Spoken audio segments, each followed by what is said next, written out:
Tech Talk with Matthew Dickerson. Matthew Dickerson. Tech Talk. Tech Talk. Sit back and relax. It's time to talk technology. Hello, podcast devotees. Merry Christmas to you all, wherever you are in the world. We're stepping through piles of paper and busted boxes and all the bits of Christmas flotsam and jetsam that accumulate so rapidly on the living room floor today. Now, don't mind the mess here at Tech Talk. We have heaps more presents to open yet. And here, carrying a humongous red sack, splitting at the seams, sweating it out in full Santa suit in 41-degree heat. Oh, that was a mistake, Matt. It's Matthew Dickerson. Ho, ho, ho, ho. Season's greetings to you, Matt. Oh, it does sound hot, doesn't it? So, yes, you're right. This is being released on Christmas Day. That's how dedicated we are here. Christmas Day being released so people can sit around and, I don't know, maybe take it easy on Christmas afternoon and say, let's just listen to a bit of... Put podcasts on the background, turn off the carols for just a little bit. Give us 45 minutes carol-free. That's right. And look, at this time of the year, I thought the first thing I'd just talk about in general conversation was a nice little launch that I went to recently around the Rural Fire Service Aviation Centre of Excellence launch of the opening of this new building, this new facility. Obviously, this time of year in Australia, bushfires... I'm sure there are some going as we speak somewhere because they're probably happening somewhere in Australia all the time at this time of year. But one of the big things is the training. Now, with bushfire training, with the Rural Fire Service, there's a whole range of things they're training and mostly volunteers here, and well done to them. Thank you for your efforts. But training is obviously a really important part of it. So when you get on the fire ground, you actually know what you're doing. Now, part of that is in relation to helicopters and various aircraft that we have out on the fire ground. In the past, for example, you might need to winch someone down, pick up someone, a whole range of things where you might have a hovering helicopter. And they've told me, people in the RFS, in the past, to do that training, you're going out and you're doing most of that under a helicopter. First of all, that's expensive. You're spending, I would guess, at least $1,000 an hour to have the helicopter sitting in the air. The second thing is because you're training, it's a riskier situation. You're training with a real helicopter at real heights. Something can go wrong because you are training and accidents can happen. People can get injured. Yeah. So having some sort of simulated experience is really important. So I went and looked at this new Aviation Centre of Excellence, and I've played with VR headsets a bit because my son likes them in games and they're fantastic. But these particular helicopter shells they've got with VR headsets are absolutely fascinating. So one of the things you do for a start is you sit in the helicopter, put the VR headset on, and then you're the winch operator. But you're the winch operator sitting in a stationary item about half a metre from the ground. And what you do is simulate the winching up of someone, but you've got the winch in your hand, so you've got that rope still. It's not going down anywhere, it goes down into a loop. So you're still winching as you would, you're feeling that, you're controlling it with the same controls, you're looking with your VR headset, seeing exactly what someone would see out of a helicopter. So for a start, there you go. You've got all of this sitting in the helicopter without the wind, without the noise. You can have an instructor and you get familiar with the controls, you get familiar with how to do it all. Then you move over to another gantry, I'd call it, a huge big gantry that's about maybe 3 metres off the ground at its height.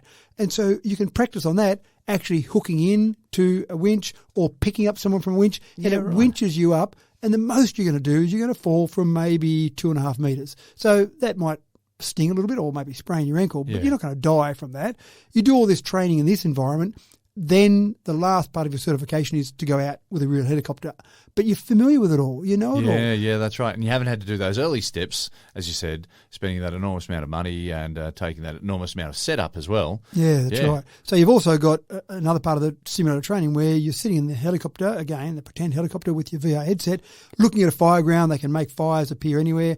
And then you've got this interaction with you've got your LAT, your water bomber, if you like, that's flying down low to actually bomb. And they don't bomb with water, they bomb with a retardant now. And they bomb in front of the fire because they aren't trying to put the fire out. No. They're trying to spread it, to stop it from spreading any further. Yeah, just trying to starve it of fuel. That's right. So you've got your water bomber below you. You've got your bird dog, typically above, which is a light aircraft that's going around looking at the fire grounds. And somewhere in there, you've got the helicopter as well. So you can interact with all these three aircraft, again, so many moving parts in a simulated environment. So it's great to see VR headsets, great to see that technology used for something that's much more useful than just playing games as such. So quite fascinating. For sure.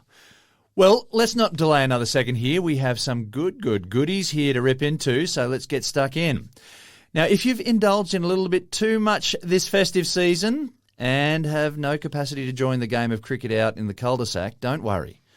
Throw a good movie on the telly and watch the crowd dribble into the lounge room. And, Matt, you've got a list of the top 10 AI flicks from the past 40 years to help you with the selection. Well, I thought this would be quite interesting because we have had some pretty good AI movies over the years. Oh, for sure. Some classics. Yeah, that's right. So I thought you're sitting around on Christmas afternoon. It does get a bit sleepy. The Boxing Day test doesn't start till the next day. So you can have a bit of a snooze, but you can have a bit of a snooze in front of the TV and just see whether or not AI is going to take over the world or whether or not it's going to be something that's going to be quite useful to us. So I've got a few here I'll run through. One I thought would be good would be a movie called Her, released in 2013.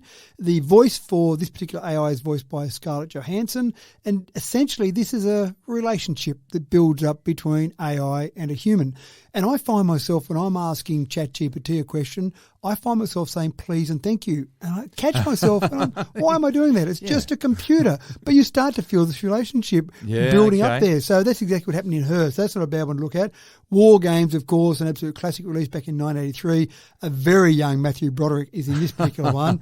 And they're fantastic to watch just to have a look at some of the graphics that they're working with and, and the systems that they're working with. Yeah, right. So in War Games, he accidentally finds a backdoor into military central computer and he thinks he's playing a game.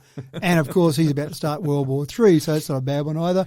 iRobot, released in 2004 with Will Smith. And that's a police detective that doesn't really trust humanoid robots serving humanity. So he investigates a crime committed by a robot, which contradicts the 3 laws of robotics, of course. Yeah, so Asimov, that's right. Then he goes this whole investigation involving AI, the future of human-robot relations. So I think some of these movies are way ahead of their time, thinking about these things way back in 2004. Yeah. Another one's Chappie. Aussie Hugh Jackman stars in this one, or is in this one. It's a future where the crime is portrayed by a mechanised police force, and then one police droid, Chappie, is stolen and giving new programming allowed to think for itself. So an interesting little take on that. And then, of course, Short Circuit. Now, a bit of a cliche here. The old Here's Johnny. Here's Johnny, number 5, that's right. Yeah, number 5 is alive. That's right. And it's the cliched bolt of lightning in this one, of course, that hits Johnny, and, of course, then that springs him to life. So he then starts to basically embark on a life where he's got some intelligence of his own. Now, I don't know that this is really specifically around the AI movies that I've talked about, but The Imitation Game, released in 2014, watching, I often hear about... That's a really interesting one because it's a biopic at least. Exactly right. And you often hear about Alan Turing, which this is about, listed or talked about as the father of AI. And he's not quite, but I do remember playing or actually talking about The Imitation Game, learning about that at uni. And one of the things that was hilarious back then, back in the 80s when I was at university, was we talked about this imitation game, and the idea was that you'd put you and a computer behind a door, and I'd be on the other side of the door. And I'd write a note, and I'd slide under the door, and I'd get an answer back, and I didn't know whether the answer came from you or the computer. Yeah, okay. But if I couldn't tell, then that computer was defined as having intelligence. Yeah. Now, of course, back when he came up with these concepts back in the 40s and 50s, people said, well, how ridiculous.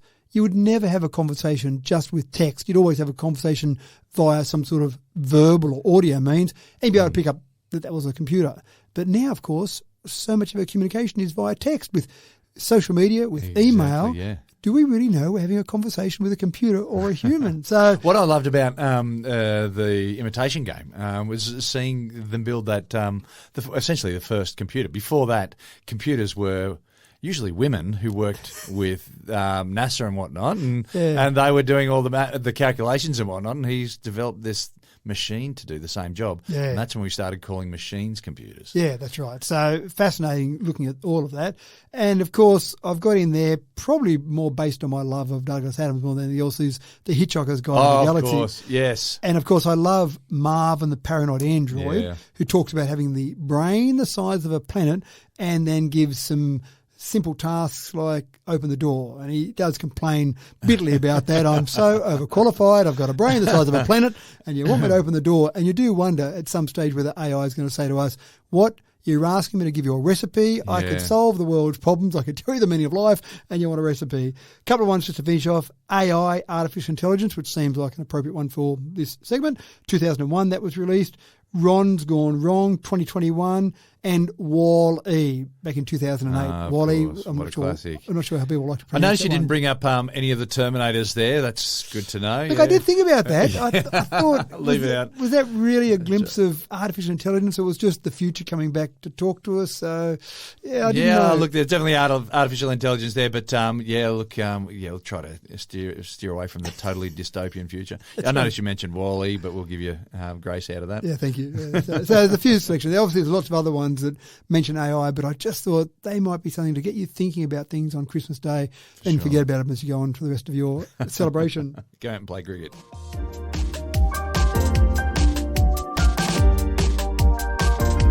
Now, this time last year, we brought you a rather surprising story that brought the nerdiest of the nerds right to the edge of their seats.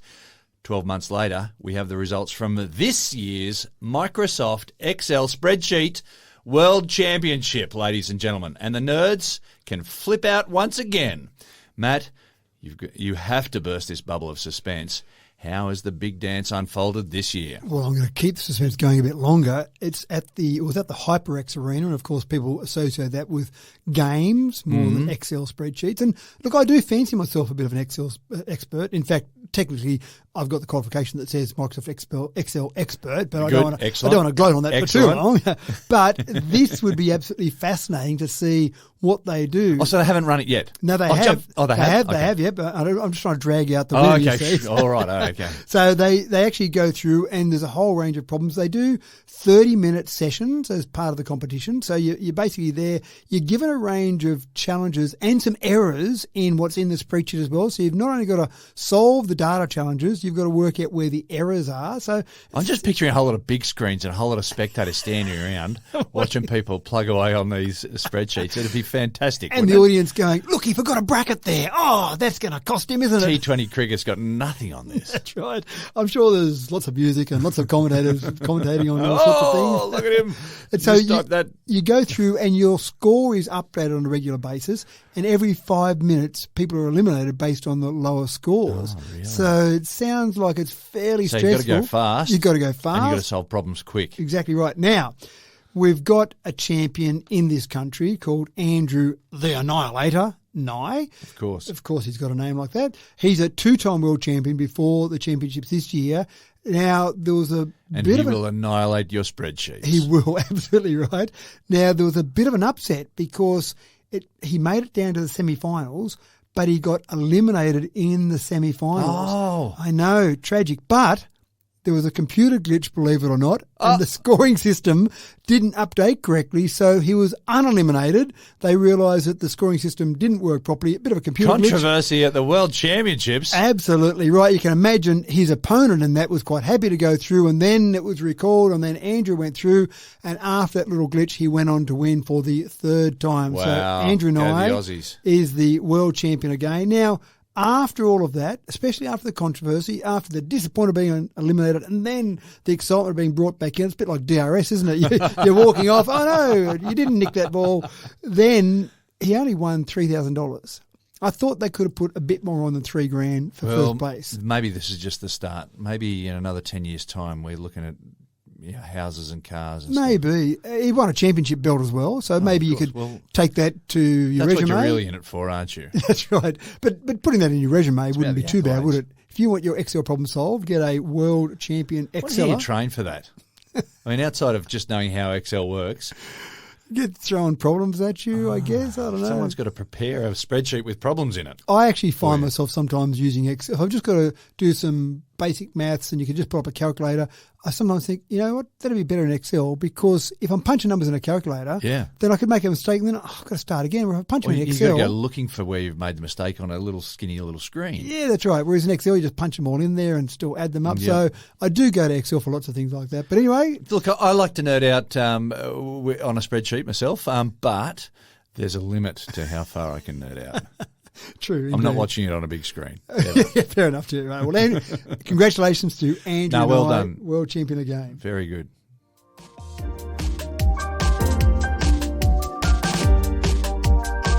All right, folks, when you're talking about big servers, then you're talking about big heat. Know what I'm saying? And you thought your laptop got hot on your lap? Well, stand back and get a load of what they're doing in Beijing, where one company has decided, like we all do sometimes, that the best way to cool off is with a dip in the ocean. Matt, it seems a bit drastic, but dropping your major hardware into the sea is one way around the problem, I guess. It is, isn't it? It seems like a drastic solution. This is the first time this has happened in China. They've got their first underwater data You center. say in China, or it's the first time it's happened in the world, but they've done it in China. No, it's first time in China. Okay, right. Microsoft did trial an underwater data center previously. I'm sure we've even mentioned that, Project Natic that was called. So they did do some trials around that, but they stopped those trials in 2020. They didn't go ahead any further for whatever reason. But China said, hey, you know what? This isn't a bad idea. And I think there's one compelling reason, apart from the cooling, which we'll talk about a little bit. I think one of the things that you can gain out of this is regather some land, and China doesn't have a lot of spare land. Yeah. Rather than put those data centers on land, well, out in the ocean, you're not doing much on the ocean floor. You're not building an underwater city there. So dropping a 1,300-ton watertight cabin on the bottom of the ocean floor seems like a reasonable way to use up less space on land. So that probably is more important in China than many other places.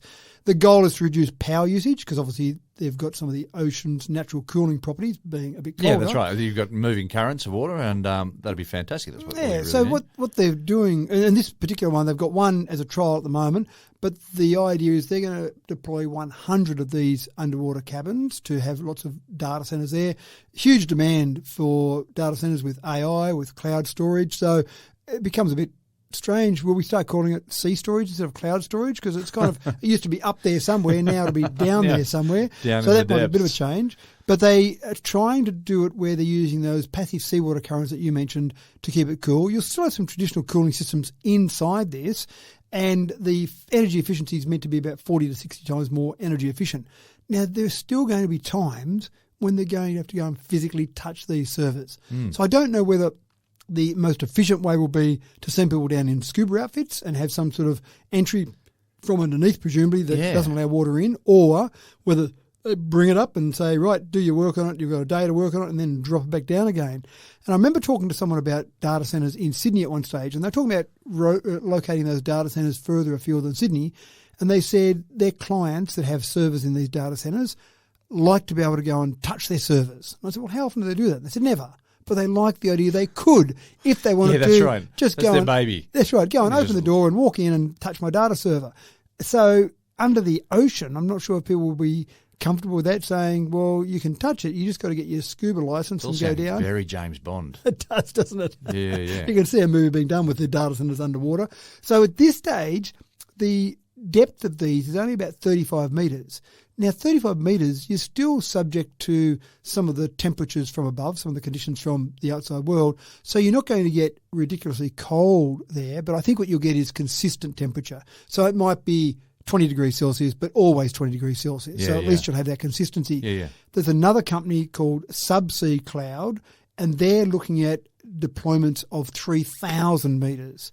Now, when you get down to those it depths, gets you're cold. talking about 2 to maybe 4 degrees Celsius. So you wrap that around a data centre, then you're starting to get a fair bit of passive cooling going on. So it's quite It's a fascinating. fair scuba dive right there. Yeah, that's right. If you want to go and look at that one, I'm not sure how they would go about it. But yeah, you just go, I just think the fan's just gone on my server. Sort of go and replace that one fan. Sure thing. That's a $10,000 job. So anyway, quite fascinating. We do need more data servers and we need to put them somewhere. So why not under the ocean? Goodness me.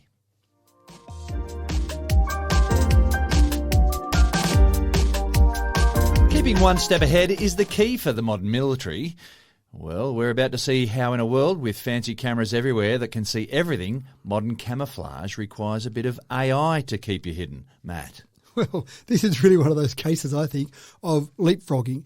We've got camouflage out there now. If you're a defence force from any nation, you've got some form of camouflage. Sure. Australia, no different. We've seen that for a long time. That's right. And so now, rather than relying on humans to try and look past that camouflage and pick up things that are assets or people on the ground.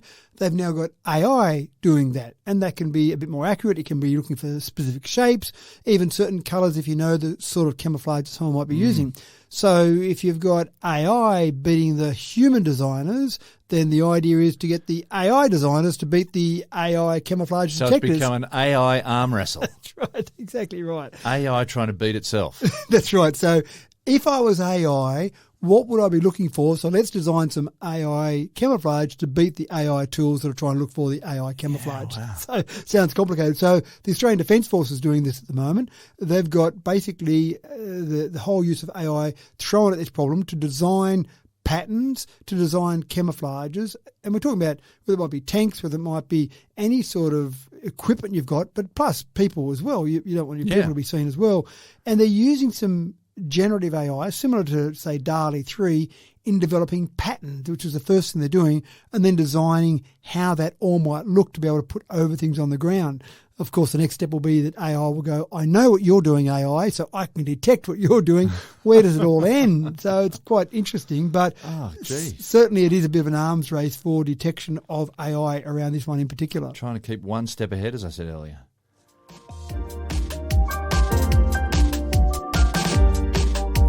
We're seeing it all over the country these days. The gaps in the workforce in almost all industries. We've been tripped over by the mass retirement of baby boomers for the last 15 years, and we're scratching our heads for ways to fill the void in the workplace.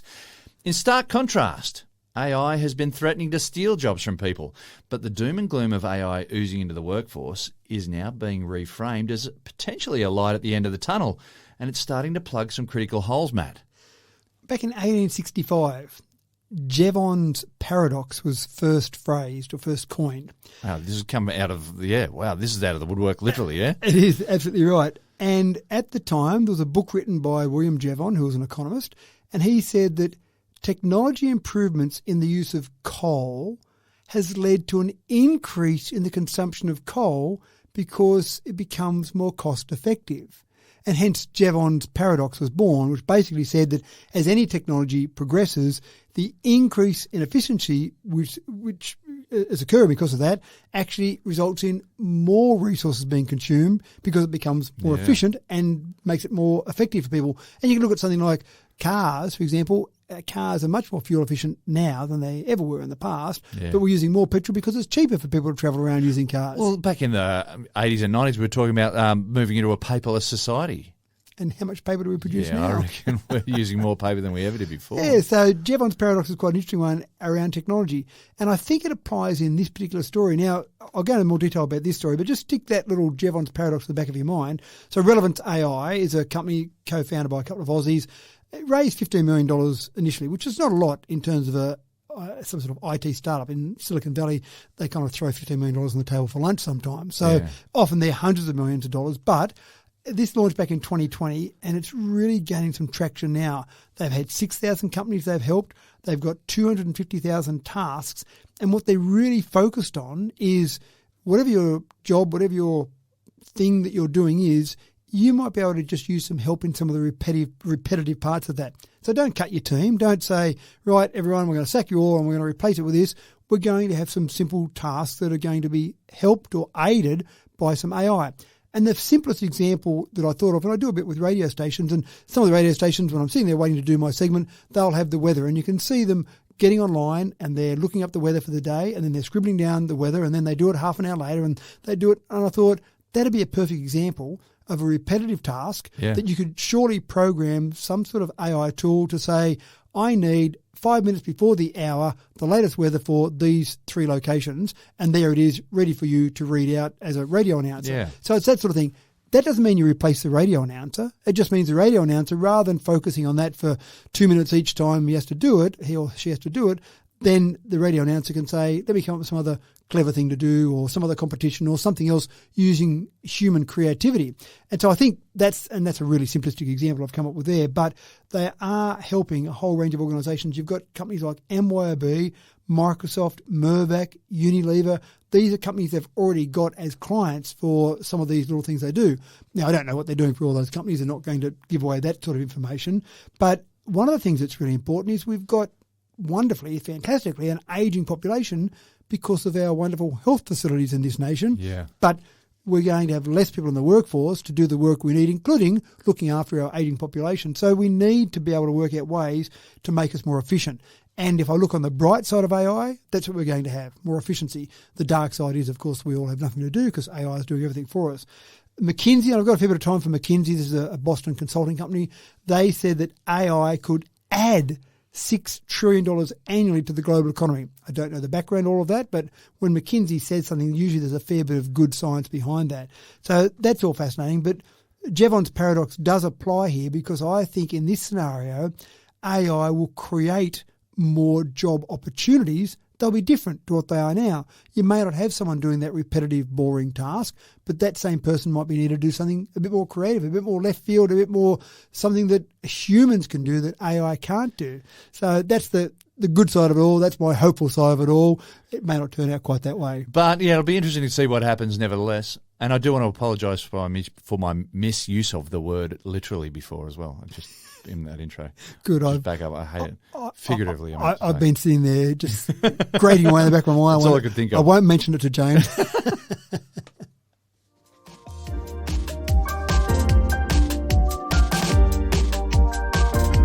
ChatGPT has a new rival and its name is Gemini.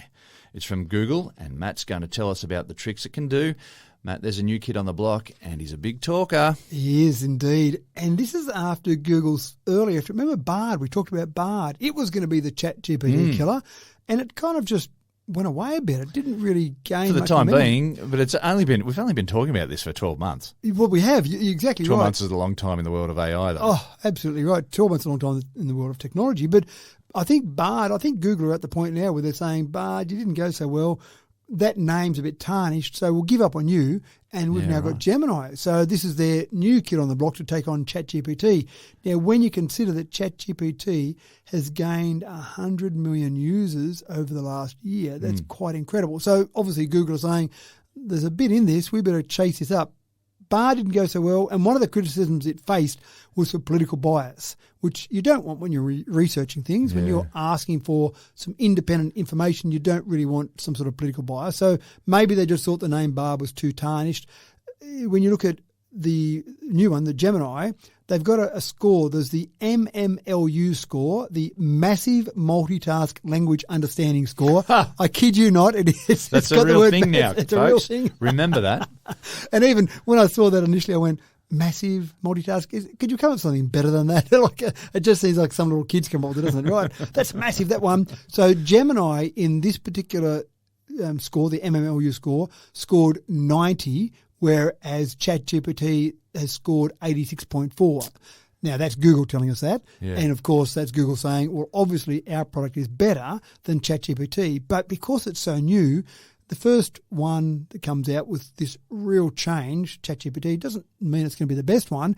It's changed the world. I absolutely say that ChatGPT has changed the world forevermore. But whether it will be the product we'll be using next year or in 5 years' time or 10 years' time, I can't say that with any certainty at all. Remains to be seen, yes. Because they're so far ahead of everyone else, they may suffer from that complacency, which many companies do, and then relax a bit.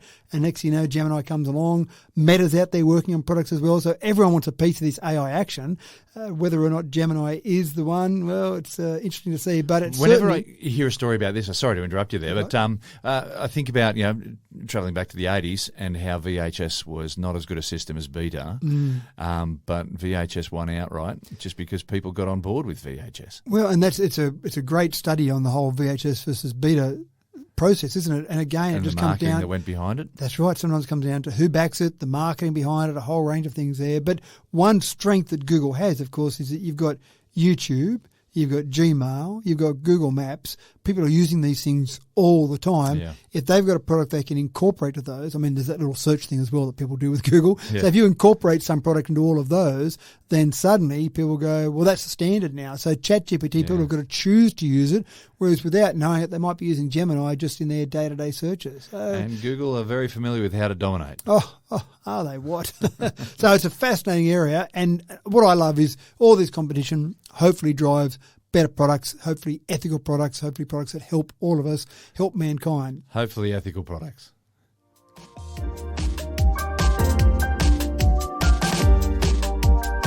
For as long as technology has been evolving, and I'm talking about millennia there, folks, innovation has borrowed its finest inspiration from nature. And that's where this story begins. You probably haven't thought much about the gifts that a slimy eel has to offer, but they can swim a long way. And you only use a squinch of energy when you're an eel. Matt has more on this. Eels are known for swimming thousands of kilometres without feeding, which sounds quite fascinating. Amazing. It is. And so Without scientists... getting puffed. Without getting puffed, that's right. And scientists study nature, as we often see them do, and they've just looked at this efficient way they move. So they've created a robot that mimics an eel. It's got 8 motorised segments, a flexible tail, and they've found a whole range of different ways that they've tried to make this more efficient than an eel in terms of the way it moves its body through the water. And guess what? The most efficient way was basically the same like as an the eel does. That's right. So they could actually make it go faster than an eel, but when they increased the speed of this, then they found that the efficiency, the amount of energy it used per kilometre, say, dropped down. So when they played around with a whole range of different variables, they tried a different bunch of experiments, they got to the point where they said, gee, the same speed and movement of the eel is the way we should go forward. Who would have thought that evolution would have worked that out? Exactly right. Now, why do we care about this? Why do we want this? So a few things. One thing is that they're studying migration of eels and just working out how they actually go through that process. And as you say, some of that whole process in where we've gotten to now with the eels, that's fascinating. But then they start to look at, can we use this same technique to make devices that travel in the water and make them more efficient than other devices? So it might be, for example, you're testing things in the water, temperatures, various things that are in the water, and you want to put something underwater and have it travel along and pick up all these tests and go for as long as possible before you've got to retrieve it. Well, having a really efficient robot to do that makes sense. Oh, rather than have a little device with a propeller on it, that's not that efficient. Have something that moves like an eel. So little things like that. Honestly, make a submarine like that. Well, imagine being wobbled to death. Well, I started thinking about that. I thought maybe you could have a boat rather than a propeller. Yeah. The driving force underneath it is something that moves like an eel. It's got like a flagella or something. Yeah, something like that. So, and the story didn't talk about that. It was really talking about using it for research and getting that that best fit scenario between energy conservation and the speed that it moves along. But who knows where this will develop, because the propeller we've had for a fair while, and it seems like it's pretty good. You stick a motor and you spin something on the end of it and everything's okay. But and a lot of work's gone into refining that propeller to make it work really, really well. That's right. But sometimes you come along and you say, well, we're not going to use a propeller. We're going to use an eel or an eel shape. And it probably wouldn't be great if you wanted a speedboat, because the speed seems like an issue here. But if you had an ocean liner that maybe had something that we could drive it along, I'm just imagining this massive eel that's got this underneath shape under the boat. But just fascinating. Oh, I'm thinking about life boats and whatnot. You know, they get stranded out in the middle of the ocean. You just need something that has got low energy that can get you back ticking to away there and just going in the right direction until you get there. So all sorts of things. I think we'll see more of this. The fact that the scientists have built this robot now, they've put it underwater, they've actually had it operational. You don't do that and then say, well, that's it, we've finished that job, let's move on. You want to take advantage of all that research that's been done.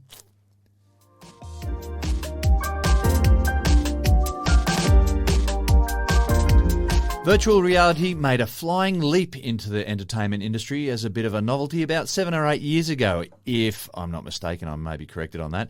And headsets are now finding their way into industry and research in a number of ways. VR has been something of a gift. Well, lab mice are getting into the action now with teeny tiny VR headsets. They're being used to help us understand the development of neural pathways. Matt, do mice love roller coasters and fast and furious car rides as much as we do? I hope so. What a great life. You're an experimental mouse and you say... Put them on a roller coaster virtually. That's right.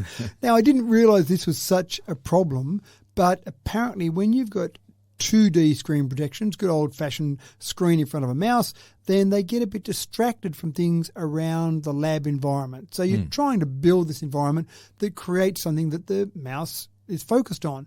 And again, I didn't know it was such an issue, but now they are strapping on little tiny headsets, little tiny VR headsets.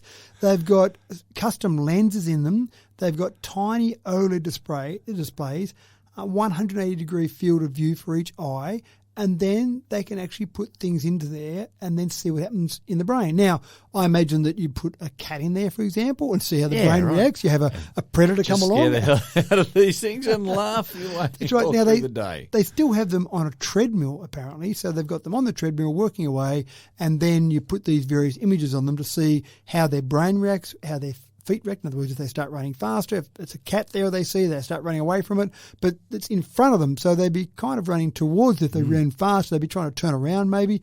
It just sounds fascinating. We probably owe mice a lot more than we give them credit for. We see a mouse now and we scream, we jump up on a chair, we try and get rid of it, or we set mouse traps for it, but they've helped us a lot. And so our understanding of so many things in the human body is because we've done experiments on mice over the ages. So poor old mice, they get a hard time, I reckon. They do get a hard time, and when they're useful, they're really good.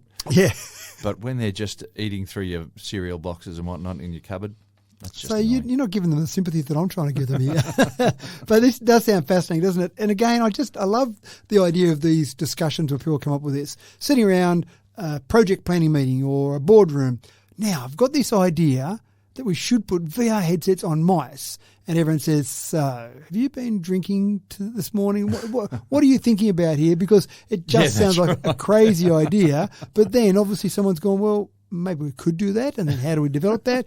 How do we test that the actual image is good enough, trying to compare it to a mouse or the vision from a mouse compared to what you might put on its eyes? It sounds very complicated to me to try and create this whole neural pathway. Thinking about these mice walking on balance beams and things like that. What other things do we do with VR headsets? That's right. Yeah. Anyway, it's quite fascinating. I'm sure if someone went and searched for some videos on this, they'd see these mice with these little VR headsets on there and being, I don't know, reacting Playing to World different of things. Warcraft or whatever.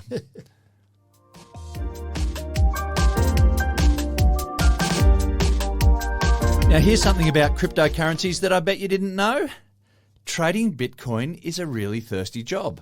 Not for the traders, but the simple act of trading cryptocurrency requires an enormous amount of fresh water to be consumed. Now, Matt, can you explain this?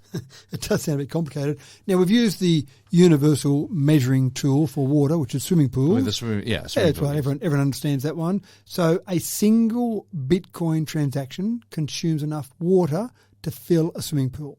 If you want to be more technical about it, about 16,000 litres of clean water it uses. Wow. And the first thing you say is, well, what are you talking about? If you lost the plot completely, how is it using water? We associate Bitcoin transactions with high energy usage, and that's a major problem around the world. People are spending more on their power bill than the actual Bitcoin they might be generating if they're trying to generate Bitcoin, for example. So that's been a big issue we've talked about before. But when you look at electricity generation, then you start to look at coal, gas-fired power plants, hydroelectric power. They're all using water. So it's not just the energy usage that people have been focused on, because you start to realise how much energy is being generated when you start talking about this much water being used. But you talk about all that water, and then you talk about water for data centres, not the underwater ones, the ones that are on the land. There's often water cooling being used in data centres. So someone said, I'm going to focus all of that. So there's a gentleman from the VU Amsterdam who said, I'm going to calculate all the water usage for every Bitcoin transaction. And again, it's mostly based around that power, but you start to break that down. Then you start to say, globally, Bitcoin transactions consumed 1.6 trillion litres of water in a year. So that's a huge amount. And again, we talk about that. That will keep increasing as Bitcoin keeps going.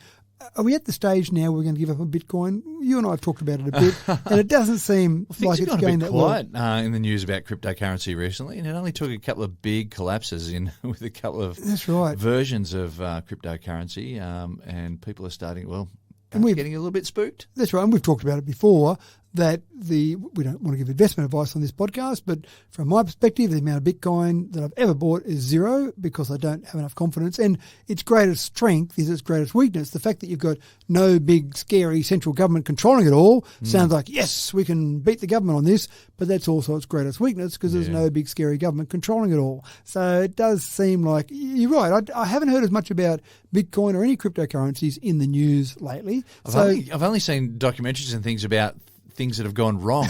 That's right. You haven't seen the documentary about, wow, this has really changed the world. And when you think about this, when you think about how big a problem global water crises will be in the future, you start to think, well, do we really want to support a cryptocurrency that's using lots of energy, obviously, using lots of water?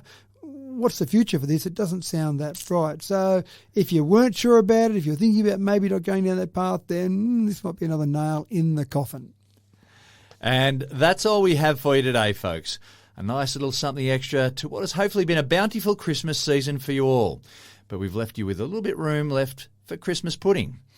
Well done, Matt. Merry Christmas, and thank you for the gift of another cracking tech talk. Well, thank you, and Merry Christmas to all our listeners. Thank you for joining in and listening to us all throughout the year, and we get great feedback from our listeners, lots of listeners out there, so it's actually quite nice. Another year ticked off, season 3 ticked off as such, and exciting to see what happens next year.